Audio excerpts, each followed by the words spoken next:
ইন্না আতাইনা কাল কাউসার, তারপর ফসল্লি লিরব্বিকা ওয়ানহার। এরপর তিনি নেতিবাচক কথা বলেছেন, ইন্না শানি আকা, অর্থাৎ আপনার শত্রু। শত্রুদের কথা একেবারে শেষে বলা হয়েছে। আবার এখানে নবী সাল্লাল্লাহু আলাইহি সাল্লামের প্রতি আল্লাহর অসীম ভালোবাসাও প্রকাশ পেয়েছে। যেমন নবী সাল্লাল্লাহু আলাইহি সাল্লামকে তারা যে কথাগুলো বলতো সেগুলো খুবই কষ্টদায়ক ছিল। তারা তার বিরুদ্ধে বিভিন্ন রকমের আপত্তিকর কথা বলতো। আপনারা জানেন তারা তাকে পাগল বলতো। ওয়ায়াকুলুনা ইন্নাহু লামাজনুন, অর্থাৎ তারা বলে যে নিশ্চয়ই তিনি পাগল। ইয়াকুলুনা সাহির, তারা বলতো তিনি একজন জাদুকর। তারা তাকে মিথ্যাবাদী বলতো, সাহিরুন কাজ্জাব, অর্থাৎ একজন মিথ্যাবাদী জাদুকর। তো তারা তার বিরুদ্ধে এই ধরনের অভিযোগ করে তাকে কষ্ট দিত। কিন্তু তাদের যে কথার প্রেক্ষিতে এই সূরা নাজিল হয়েছে তা আরও অনেক বেশি কষ্টদায়ক ছিল। আগের পর্বগুলোতে সংক্ষেপে এই বিষয়ে আমরা জেনেছিলাম। এখন আমরা বিস্তারিত আলোচনা করব, কারণ এই পর্যায়ে বিষয়টি উল্লেখ করা গুরুত্বপূর্ণ। দেখুন, হাদিসে এসেছে রাসূল সাল্লাল্লাহু আলাইহি ওয়াসাল্লাম তার একজন সন্তান হারিয়েছেন, একজন পুত্র সন্তান। পরবর্তী হাদিসে আমরা তার নাম সম্পর্কে জানব। এখানে বিষয়টা ছিল তার সন্তান মারা গিয়েছে এবং চারিদিকে এই খবর ছড়িয়ে পড়েছে। আপনারা জানেন সন্তান হারানো পিতামাতা কেমন কষ্টের ভিতর দিয়ে যান। লোকজন এসে আপনাকে সান্ত্বনা দেওয়ার চেষ্টা করে, তারা এমন কিছু কথা বলে, সমবেদনা জানায়, যা আপনাকে এই বিশাল কষ্ট সহ্য করতে কিছুটা হলেও সাহায্য করে। তাছাড়া আপনি যখন কাউকে এই কষ্টের মধ্যে যেতে দেখেন, সে যদি এমনকি আপনার শত্রুও হয়, আপনি হয়তো সেখানে গিয়ে সবার পেছনে দাঁড়িয়ে থাকবেন, কিছুই বলবেন না। কারণ যত যাই হোক, তারা তাদের সন্তান হারিয়েছে। এতটুকু মানবতা বোধ বা আন্তরিকতা সব মানুষের মধ্যে থাকে। কিন্তু যখন আবু জাহল এই সংবাদটা পেল, এবং সে কিন্তু নবী সাল্লাল্লাহু আলাইহি সাল্লামের চাচা ছিল, আপনি অন্তত আপনার পরিবারের কাছ থেকে এতটুকু আন্তরিকতা আশা করেন। যত বিরোধ সব না হয় একদিকে থাক, আর দিন শেষে তোমরা তার পরিবারেরই অংশ। কিন্তু না, তার মনে নবী সাল্লাল্লাহু আলাইহি সাল্লামের জন্য এত বেশি বিদ্বেষ ছিল যে সে চারদিকে দৌড়াতে দৌড়াতে উল্লাস করছিল, হাসতে হাসতে লোকজনকে বলছিল, বাতারা মুহাম্মাদুন, মুহাম্মাদের বংশ নিঃশেষ হয়ে গিয়েছে, তার নাম নেয়ার আর কেউ থাকবে না। অন্যভাবে বলতে গেলে আপনার ছেলে সন্তানের মাধ্যমেই আপনার বংশধারা অব্যাহত থাকে। যেহেতু তিনি তার পুত্র সন্তান হারিয়েছেন এবং তার শুধু কন্যা সন্তানেরই অবশিষ্ট আছে, তাই ভবিষ্যতে তার নাম নেয়ার মতো আর কেউ থাকবে না। তাহলে মুহাম্মদ আমাদের জন্য অস্থায়ী একটা সমস্যা, কারণ তার বংশধারা অব্যাহত রাখার মাধ্যম হিসেবে তার কোনো ছেলে সন্তান আর নেই। তাই অচিরেই এই পৃথিবী থেকে তার নাম নিশানা মুছে যাবে। দেখুন কেমন কষ্টের পরিস্থিতিতে তারা এই ধরনের চরম অপ্রীতিকর কথাগুলো বলছে। এই কথাগুলো এত বেশি যন্ত্রণাদায়ক ছিল যে আল্লাহ আজ্জা ওয়া জাল্লা তাদের কথা কোরআনে উদ্ধৃতিও করেননি। তিনি এভাবে বলেননি ইয়াকুলুনা হুয়া আবতার অথবা হুয়া আবতার। তিনি বলেননি যে তারা বলে তার বংশ নিঃশেষ হয়ে গেছে।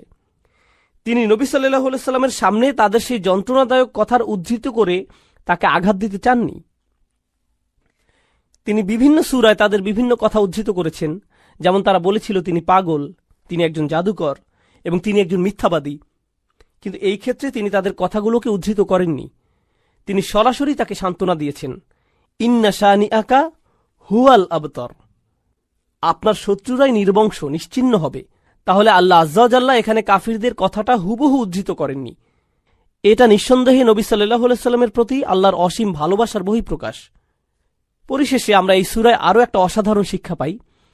এখানে আল্লাহ কেবল নবী সাল্লাল্লাহু আলাইহি সাল্লামের মনোযোগ অন্যদিকে আকৃষ্ট করেননি।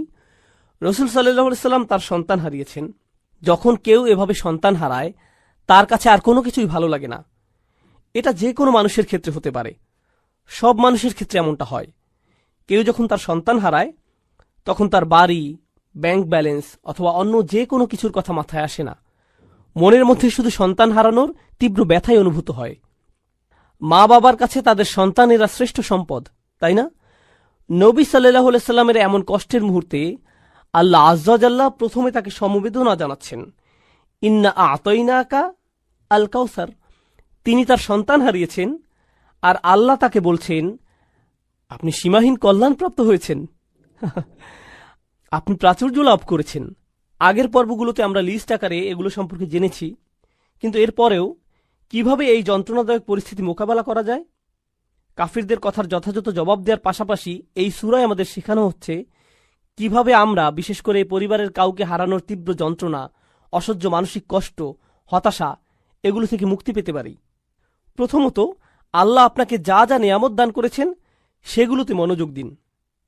এরপর ফাসল্লি লিরব্বিকা ওয়ানহার, নবী সাল্লাল্লাহু আলাইহি সাল্লামকে আল্লাহ বলছেন সালাত আদায় করুন। আল্লাহ বলছেন দুঃখ, কষ্ট, যন্ত্রণা থেকে মুক্তির উপায় হল সালাত আদায় করা। সুবহানাল্লাহ। জানেন, এখানে সালাত আদায়ের দুইটা দিক আছে। প্রথমত, শেষ আয়াতের সাথে সালাতের সম্পর্ক আছে, আবার প্রথম আয়াতের সাথেও সালাতের সম্পর্ক আছে। তাহলে মাঝখানের আয়াত ফাসল্লি লিরব্বিক হলো এই সূরার মূল আয়াত। প্রথম আয়াতে আল্লাহ নবী সাল্লাল্লাহু আলাইহি সাল্লামকে যা দান করেছেন সে সম্পর্কে বলা হয়েছে। আর কোনো উপহার পেলে আপনার কি করা উচিত? আপনার কৃতজ্ঞতা প্রকাশ করা উচিত, এবং কৃতজ্ঞতা প্রকাশের শ্রেষ্ঠ মাধ্যম হল সালাত আদায় করা। তাহলে প্রথম আয়াতের প্রতিক্রিয়া হল ফাসল্লি লিরব্বিক। আবার দ্বিতীয়ত, তার শত্রুদের কাছে থেকে যে অসহনীয় দুঃখ কষ্ট তিনি পেয়েছেন, যাদের কথা শেষ আয়াতে বলা হয়েছে, এই কষ্টগুলো মোকাবেলা করার জন্য আপনি কি করেন? আপনি নামাজে দাঁড়িয়ে যান। তাহলে ভালো মন্দ উভয় পরিস্থিতিতে আপনার প্রতিক্রিয়া হবে নামাজ আদায় করা। সুবহানাল্লাহ। এখন চলুন নবী সাল্লাল্লাহু আলাইহি সাল্লামের সন্তানদের সম্পর্কে আমরা জানব। আন ইবনে আব্বাস রাদিয়াল্লাহু তাআলা আনহুমা কল, ইবনে আব্বাস রাদিয়াল্লাহু আনহুমা হাদিসটি বর্ণনা করেছেন, কান আকবরু ওয়ালাদি রাসূলুল্লাহ সাল্লাল্লাহু আলাইহি ওয়াসাল্লাম আল কাসিম, রাসূল সাল্লাল্লাহু আলাইহি সাল্লামের বড় সন্তানের নাম ছিল কাসিম রাদিয়াল্লাহু আনহু। সুম্মা জাইনাব, তারপর জাইনাব, সুম্মা আব্দুল্লাহ, তারপর আব্দুল্লাহ, সুম্মা উম্মু কুলসুম, সুম্মা ফাতিমা, সুম্মা রুকাইয়া, ফামাত আল কাসিম। তাহলে এখান থেকে আমরা তার সন্তানদের বয়সের ক্রমও জানতে পারি। তো প্রথম সন্তান ছিলেন কাসিম, তারপর জাইনাব, তারপর আব্দুল্লাহ, তারপর উম্মে কুলসুম, তারপর ফাতিমা, তারপর রুকাইয়া। মাক্কি যুগের শেষের দিকে কাসিম রাদিয়াল্লাহু আনহু ইন্তেকাল করেন। এরপর মাদানী যুগে আব্দুল্লাহও মারা যান। কারো কারো মতে সূরাটি কাসিম রাদিয়াল্লাহু তাআলা আনহুর মৃত্যুর প্রেক্ষাপটে নাজিল হয়, আবার অন্যদের মতে আব্দুল্লাহ রাদিয়াল্লাহু তাআলা আনহুর মৃত্যুর পরে এটি নাজিল হয়। আবার অন্য একটি বর্ণনায় আমরা রাসূল সাল্লাল্লাহু আলাইহি সাল্লামের আরও একজন সন্তানের কথা জানতে পারি, ইব্রাহিম রাদিয়াল্লাহু আনহু। তাহলে তার কোন সন্তানের মৃত্যুর প্রেক্ষিতে সূরাটি নাজিল হয়েছে, এই ব্যাপারে বিভিন্ন মতামত পাওয়া যায়। আবার আবু আইয়ুব রাদিয়াল্লাহু আনহু বর্ণনা করেছেন, লাম্মা মাতা ইব্রাহিম বিন রাসূলিল্লাহি সাল্লাল্লাহু আলাইহি সাল্লাম মাশাল মুশরিকুনা বা'দুহুম ইলা বা'দ ফাকালু, অর্থাৎ যখন রাসূল সাল্লাল্লাহু আলাইহি সাল্লামের ছেলে ইব্রাহিম রাদিয়াল্লাহু তাআলা আনহু ইন্তেকাল করলেন, মুশরিকরা একে অন্যের কাছে দৌড়ে দৌড়ে যেতে লাগলো এবং বলল, ইন্না হাযা সাবি কদ বাতারাল লাইল।